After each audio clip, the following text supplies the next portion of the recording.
তারেক রহমানের সাথে বৈঠক হচ্ছে 13 তারিখ সকালে।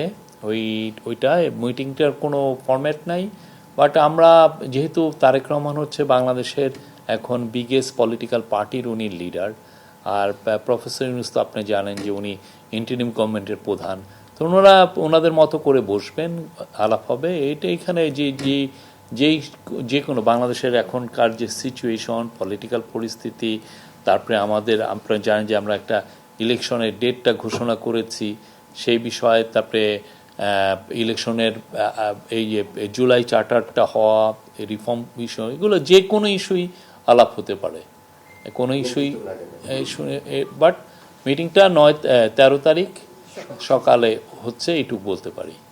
কি আলাপ করবেন এটা ওনারা ডিসাইড করবেন। প্রবাসীদের দাবি তো সাধারণত অ্যাম্বাসিগুলোই দেখেন, অ্যাম্বাসির তরফ থেকে যেগুলো জিনিস ওনাকে জানানো হয় সেগুলোর ব্যাপারে উনি ওয়াকিবহাল থাকেন।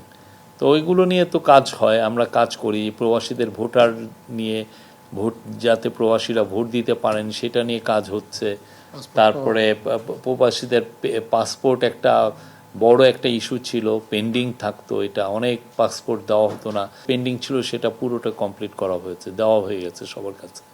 আর অন্যান্য যেগুলো দিনে আসে ইস্যুগুলো প্রত্যেকটাই তো অ্যাড্রেস করা হয়। সানবিট সব দিবে সামাল। সানবিট ম্যাজিক প্রেস ডিশওয়াশিং এর মাথা ঘোরানো সলিউশন।